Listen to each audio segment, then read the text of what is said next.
Salah satu misi Islam yang penting adalah membebaskan manusia dari ras diskriminasi,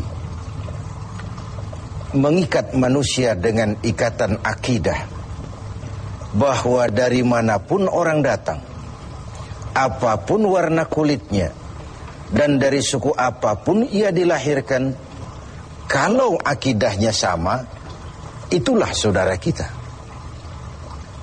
Kita bertujuh orang ini mungkin ada yang dari Betawi, dari Jawa Tengah, dari Jawa Timur. Tapi di sini kita merasa kita adalah satu. Apa yang mengikat kita? Akidah. Ternyata ikatan akidah itu jauh lebih kuat daripada ikatan darah sekalipun. Islam membebaskan manusia dari ras diskriminasi. Dan Rasul mengajarkan, innallaha la yanzuru ila suwarikum wala ila amwalikum walakin yanzuru ila qulubikum wa a'malikum. Allah itu tidak melihat potonganmu, Allah tidak melihat hartamu, yang Allah lihat adalah hatimu dan amal perbuatanmu. Kemudian satu-satunya yang menyebabkan manusia lebih tinggi dari yang lain adalah ketakwaannya kepada Allah. Sehingga dalam Al-Quran dijelaskan, inna akramakum indallahi atqakum, yang paling mulia di antara kamu dalam pandangan Allah adalah yang paling bertakwa kepadanya. Nah, kita tahu binatang saja harganya nggak sama kan. Sapi itu yang paling mahal, yang badannya paling gemuk, karena harga sapi pada dagingnya. Tapi ada perkutut lebih mahal dari sapi, padahal perkutut dagingnya sedikit, benar. Kenapa bisa terjadi? Karena harga perkutut tidak pada dagingnya, tapi pada suaranya. Lalu di mana harga manusia? Yang paling gemuk boleh saingan sama sapi. Pada suaranya tentu tidak. Allah Maha benar, inna akramakum indallah atqakum. Yang paling mulia di antara kamu dalam pandangan Allah adalah yang paling bertakwa kepadanya. Nah, tujuan disyariatkannya pelaksanaan ibadah puasa, tujuan kita semua diperintahkan melaksanakan ibadah puasa, pada penghujung ayat 183 Al-Baqarah jelas, la'allakum tattaqun, agar dengan puasa yang kamu kerjakan itu, kamu menjadi orang yang bertakwa kepada Allah Subhanahu wa ta'ala. Jadi puasa yang benar harus mengantarkan pelaksananya mencapai maqam, mencapai tingkatan yang disebut ketakwaan itu tadi. Nah, ini pantai yang mau kita tuju dalam melaksanakan ibadah puasa. Jadi puasa berhasil apabila ia mengantar pelaksananya menjadi orang yang semakin bertakwa kepada Allah Subhanahu wa ta'ala. Dengan kata lain, sebenarnya Ramadan ini 1 bulan untuk menghadapi 11 bulan sesudahnya. 1 bulan untuk menghadapi 11 bulan sesudahnya. Di sanalah cerminan ketakwaan itu nanti akan nampak. Sebelum kita lanjutkan berbicara tentang takwa ini, barangkali di antara adik-adik kita yang hadir ada yang akan mengajukan pertanyaan di seputar ketakwaan ini. Dipersilakan. Ada? Ya, silakan. Assalamualaikum warahmatullahi wabarakatuh. Assalamualaikum. Saya mau nanya ini Pak Kiai, kalau orang yang bertakwa itu apakah mengalami skeptis dalam menghadapi kehidupannya? Ya. Apakah orang yang bertakwa itu lalu skeptis dalam menjalani kehidupan? Kira-kira gitu maksudnya. Iya. Saya ingin menyatakan bahwa lebih dahulu bahwa sekarang ini banyak orang menggunakan kalimat agama untuk maksud yang tidak sama dengan maksud agama. Lalu terjadi pergeseran nilai. Misalnya yang secara umum kita sudah salah kaprah.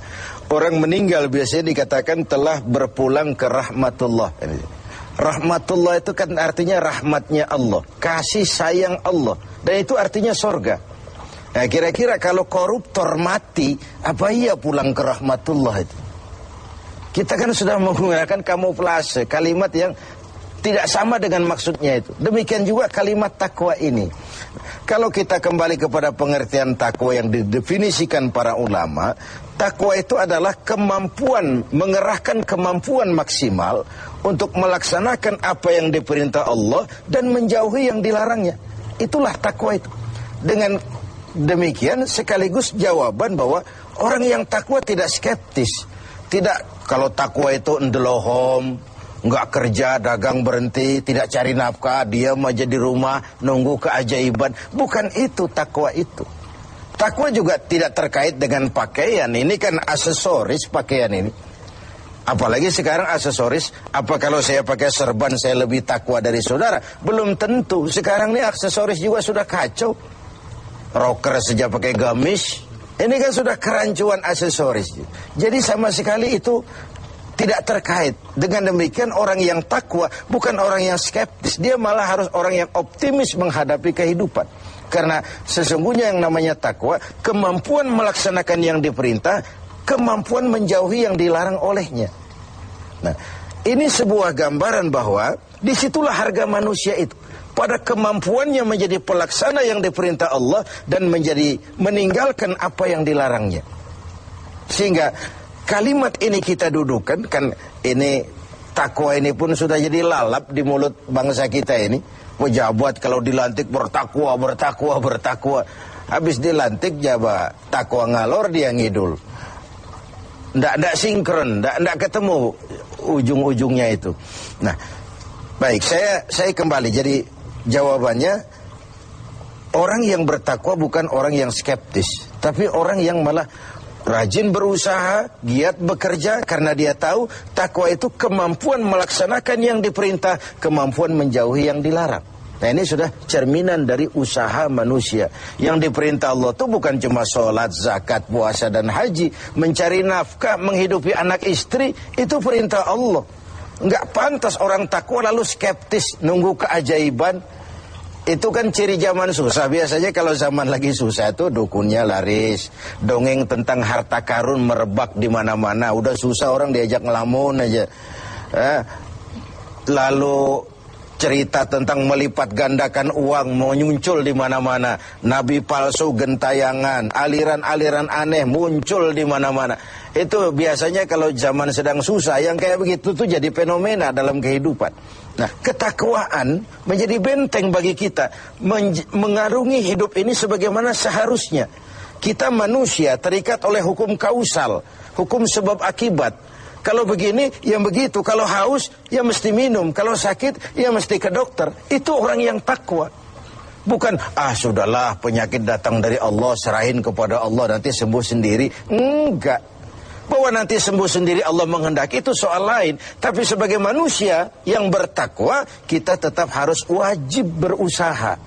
Tidak boleh ndelohom, nggelenggam ayam-ayam menunggu keajaiban. Tidak. Nah, ini pola dasarnya. Nah, mari sekarang saya kembali kepada takwa itu sendiri. Sudah saya jelaskan bahwa takwa melaksanakan yang diperintah, menjauhi semua yang dilarang. Nah, bagaimana puasa ini membentuk pribadi yang bertakwa? Kita pinjam huruf-huruf takwa itu ya. Ta, qaf, waw, dan ya. Huruf ta, kata Imam Qushairi, simbol daripada sifat tawadu. Orang yang bertakwa adalah orang yang rendah hati. Dia berusaha, ya. Dia bekerja maksimal, memang. Tapi dia sadar bahwa semampu yang dia lakukan adalah berusaha dan berusaha. Kepastian itu haknya Allah. Nah, ini bedanya kita dengan yang lain. Kepastian itu hak Allah. Yang kerja saja belum tentu dapat, apalagi yang nggak kerja. Kira-kira logikanya begitu. Sama dengan kalau orang bilang, lo sholat juga belum tentu masuk surga. Ada suka orang usil.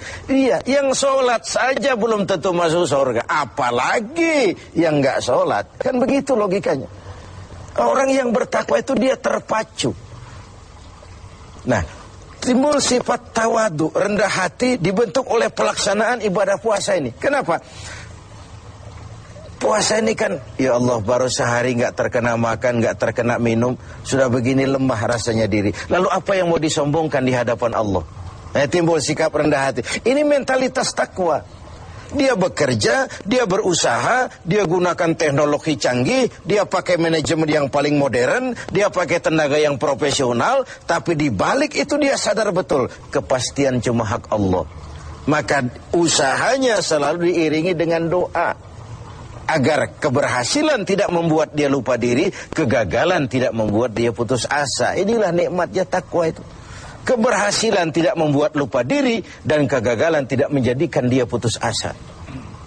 Selalu melihat hikmah di balik apapun yang dia hadapi itu. Rendah hati. Makanya di hadis qudsi dikatakan, aku cinta orang yang rendah hati, aku lebih cinta kepada orang kaya yang rendah hati. Aku benci orang miskin, tapi aku lebih benci orang miskin yang sombong. Aku benci orang sombong, aku lebih benci orang miskin yang sombong. Jadi kalau ada orang kaya rendah hati, wajar saja. Orang kaya nggak sombong kan pantas. Orang miskin nggak sombong, pantas saja. Emang nggak ada yang mau disombongin. Tapi kalau orang kaya segalanya punya, dia rendah hati, itu yang Allah lebih cinta. Nah, takwa menanamkan itu, sikap rendah hati.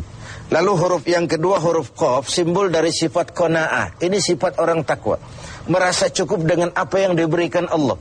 Tengoklah, puasa ini kan mendidik.